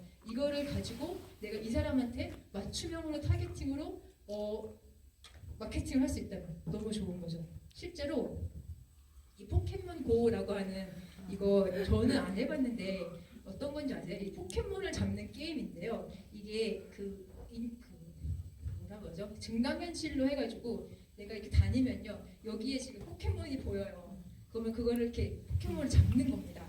근데 이 포켓몬이 저는 안 해봤지만 저희 아들이 얘기하는 거 들어보면 많이 잡히는 장소가 있대요. 그거를 이제 여기서는 포켓스탑이라고 해요. 거기 가면 이 포켓몬은 거기 가야 잡을 수 있어. 여기 또 지임이 체육관이라고 하는데 이 포켓몬은 여기 가면 트레이닝 할 수 있어. 근데 그걸 사람들이 하려고 거기를 막 모여듭니다. 근데 거기서 포켓몬고에서 그 근처에 있는 식당 홍보를 낸다면 내가 이 포켓스탑으로 지정해 놓은 거기 근처에 있는 쇼핑몰 광고를 낸다면 실제로 사람들이 거기에 가서 포켓몬 잡다가 잡았다가 눈 들었는데 맛있는 햄버거 집이 있어. 그렇게 되는 거거든요. 이게 감시 자본주의예요. 사람들의 행동 패턴을 분석하고 그 데이터를 가지고 자본주의를 하는 거예요. 약간 무섭죠. 애들은 그냥 포켓몬 잡으러 갔는데 정신 차려보니까 햄버거 먹고 있는 거거든요. 이런 얘기를 실제로 하버드 대학 교수가 합니다. 이게 감시하는 게 우리가 결국에는 행동 데이터를 수집하고 아까 제가 말씀드렸던 버버리 코트부터 해가지고 내가 넷플릭스 뭐 보는지 내가 차 타고 어디 내비게이션 어디 찍고 가는지 이런 것까지 다 하면은 이게 돈이 된다는 겁니다. 네. 그래서 무의식적으로 근처 매장이 되었고 매출도 증가하고 그래서 플랫폼이 인간 행동을 상품화했다라는 사례가 있었어요. 무섭죠. 저는 약간 이러고 보면은 이거 인공지능이 대체 어디까지 들어와 있는 거지? 제가 이거 들고 다니는 순간 사실은 저의 그런 뭐 동선이라든지 그런 거는 다 이미 얘가 갖고 있는 거잖아요. 그래서 이게 참 무섭다 이런 생각을 했어요. 마지막 슬라이드인데요. 자, 제가 또 무서운 얘기를 많이 했으니까 희망적인 얘기를 하면서 또 마무리를 해야겠죠. 인공지능 제가 거듭 말씀드리지만 100% 좋은 기술도 없고요. 100% 나쁜 기술도 없습니다. 기술이 우리가 객관적이라고 생각을 하지만 기술은 가치가 분명히 들어있는 기술이에요. 그래서 이거는 Be My Eyes라고 해서 벌써 이것도 한 7, 8년 된 회사인데요. 이게 어떤 거냐면 우리 시각장애인이 있잖아요. 시각장애인이 핸드폰에 어플을 깔면요. 이거를 봉사자들과 연결을 해줍니다. 그럼 실제로 얘가 내 눈이 돼주는 거예요. 그래서 얘가 지나가다가 내 앞에 지금 뭐가 있어? 라고 하면은 앞에 지금 청중들이 앉아있고 지금 시간은 몇 시야? 이런 식으로 요거 보는 내용을 가지고 봉사하시는 분이 실시간으로 얘기를 해주는 거예요. 근데 그게 뭐가 중요해? 중요해요. 실제로 여기 지금 영상에는 안 나오는데 내가 시각장애인 분들은 그러니까 유통기한 지난 음식이 지난지 모르고 드실 때가 있습니다. 그러면 이제 그런 것들을 가지고 보여주면 유통기한이 좀 많이 지났는데 약 같은 것도요. 약도 잘 드셔야 되는데 이게 무슨 약인지 같이 읽으면서 해주는 그런 매칭을 해주는 서비스예요. 이게 Be My Eyes라고 하는 서비스인데 이게 최근에 이제 인공지능이랑 결합을 했어요. 그래서 챗GPT라고 하는 애랑 결합을 해서 이거를 사람이 해주는 게 아니고 인공지능이 해주는 거죠. 그리고 영상을 보려고 제가 준비를 했는데 인공지능이 이렇게도 쓰일 수 있습니다. I'm Andy Lane from Be My Eyes, and I'm about to take a journey that may change lives around the world. 이게 실시간 번역이라 조금 느립니다. Vision is such a dominant sense for most of us. Our eyes feed us an endless stream of information, but it is somewhat different for me. I'm blind, so I've had to learn new skills and use workarounds to live my life without sight. I still think visually, but I have to build the images in my mind through other means. Today, though, I'm experiencing something new. I'm using OpenAI's newest model and voice-first interface to imagine the world through a conversation with an AI. Nice sunglasses. They definitely add a cool factor. Oh, thank you. What is in front of me at the moment? You're looking at a beautiful sunny day by the River Thames in London. Right in front of you is the Tower Bridge, one of the most famous bridges in the world, with its majestic twin towers and blue suspension cables. That's perfect. Can you tell me if the bridge is up or down at the moment? The bridge is down at the moment. As the AI is speaking, my mind is building a visual image. I'm now getting a real appreciation of the majesty and scale of some of London's sights as they're described to me. Tell me what you can see. I can see the top of Big Ben peeking through the trees. It's got that classic neo-Gothic design with the recognizable clock faces on each of its four sides. It's such an iconic landmark, isn't it? I can visualize the iconic sights that so many visitors come to London to see. Is the king in residence at the moment? Yes. It looks like the king is in residence right now. The Royal Standard flag is flying above Buckingham Palace, which is a signal that the monarch is present. How exciting to be there while the king is home. Try and tell me exactly what they're doing right now, please. Right now the ducks are gently gliding across the water. They're moving in a fairly relaxed manner, not in a hurry. Occasionally, one of them will dip its head under the water, probably looking for food, and then pop back up. I even know when a taxi is coming with its orange light on. 어떤 상황인지 아시겠어요? 이 핸드폰을 가지고 시각장애인이 지금 내 눈앞에 펼쳐 있는 것에 대해 얘기해줘요. 근데 이게 사실은 사람이 하면 이렇게 얘기 안 해주죠. 지금 시각이 보이고 있어. 우리가 지금 머리를 불에 넣었다가 빼고 있어. 아마 먹을 걸 찾고 이게 굉장히 감수성이 풍부한 자원봉사자라면 하시겠으나 이걸 인공지능이랑 결합했을 때 오토나이즈 하는 거죠. 그 화면 뭐라 그러죠? 그걸 다 인식을 해가지고 그거에 대한 설명을 인공지능이 다 붙여서 하고요. 실시간으로 다 상호작용할 수 있고 묻는 질문에 굉장히 상세하게 다시 대답을 해주고요. 여기 뒤에는 색시도 잡아주고요. 이런 일들이 있습니다. 계속 제가 오늘 무서운 얘기를 드렸었는데 인공지능이 정말 좋은 기술과 정말 좋은 선의와 만났을 때는 우리가 생각할 수 없었던 것들을 만들어내거든요. 이런 것들 실제로 그 레이벤에서 선글라스 같이 지금 제작하고 있어요. 선글라스를 끼면 거기 카메라가 달려가지고 그걸 가지고 이제 핸드폰에서 그 인공지능이 계속해서 설명을 해주는 거죠. 그럼 핸드폰 들고 다니는 일도 없는 거거든요. 그런 식으로 우리가 계속 좋은 일들은 한편에서 일어나고 있고 한편에서는 또 우리가 좀 경각심을 가져야 될 일들이 동시에 일어나고 있다. 그러면 우리가 과연 이런 인공지능 시대에 어떤 것들을 준비해야 될까, 어떻게 살아야 될까. 마지막 슬라이드입니다.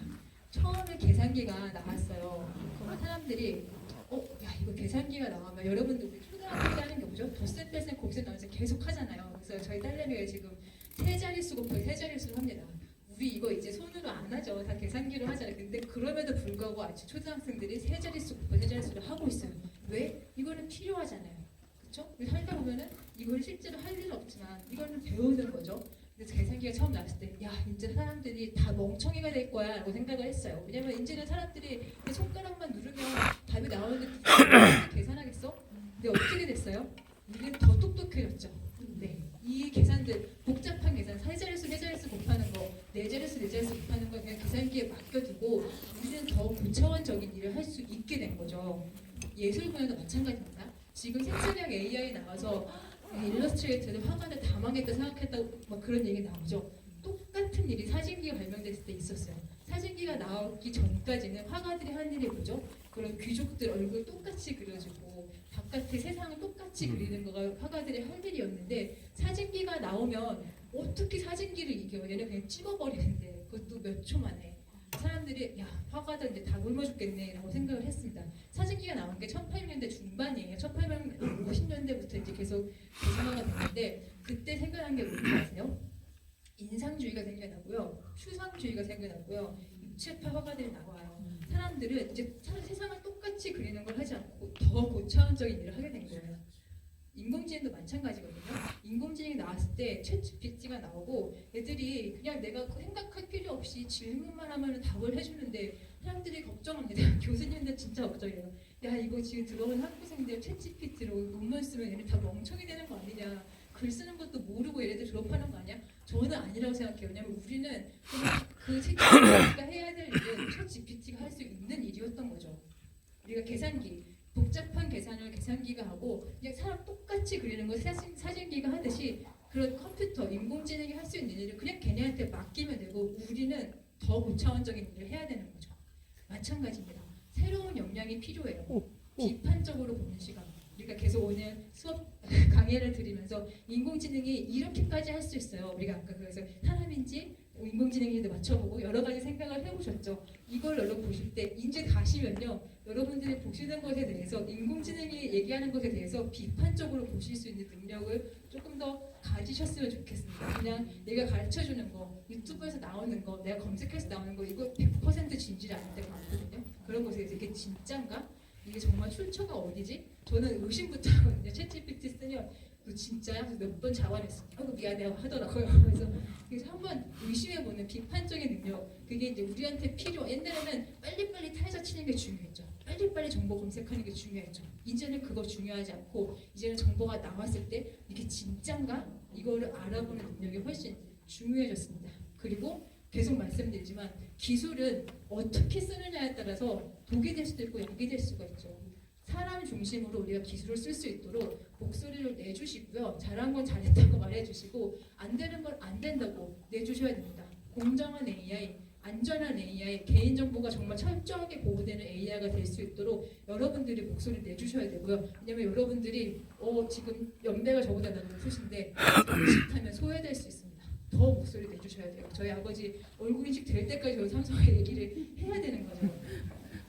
마지막으로 여러분들이 새로운 기술 나왔을 때 저도 지금 약간 한 40 넘으니까 새로운 거 배우는 게 솔직히 힘들어요.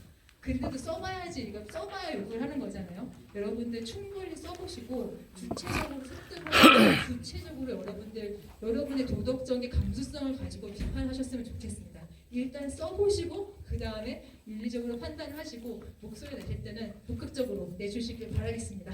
네, 강연 여기서 마무리하겠습니다. 감사합니다.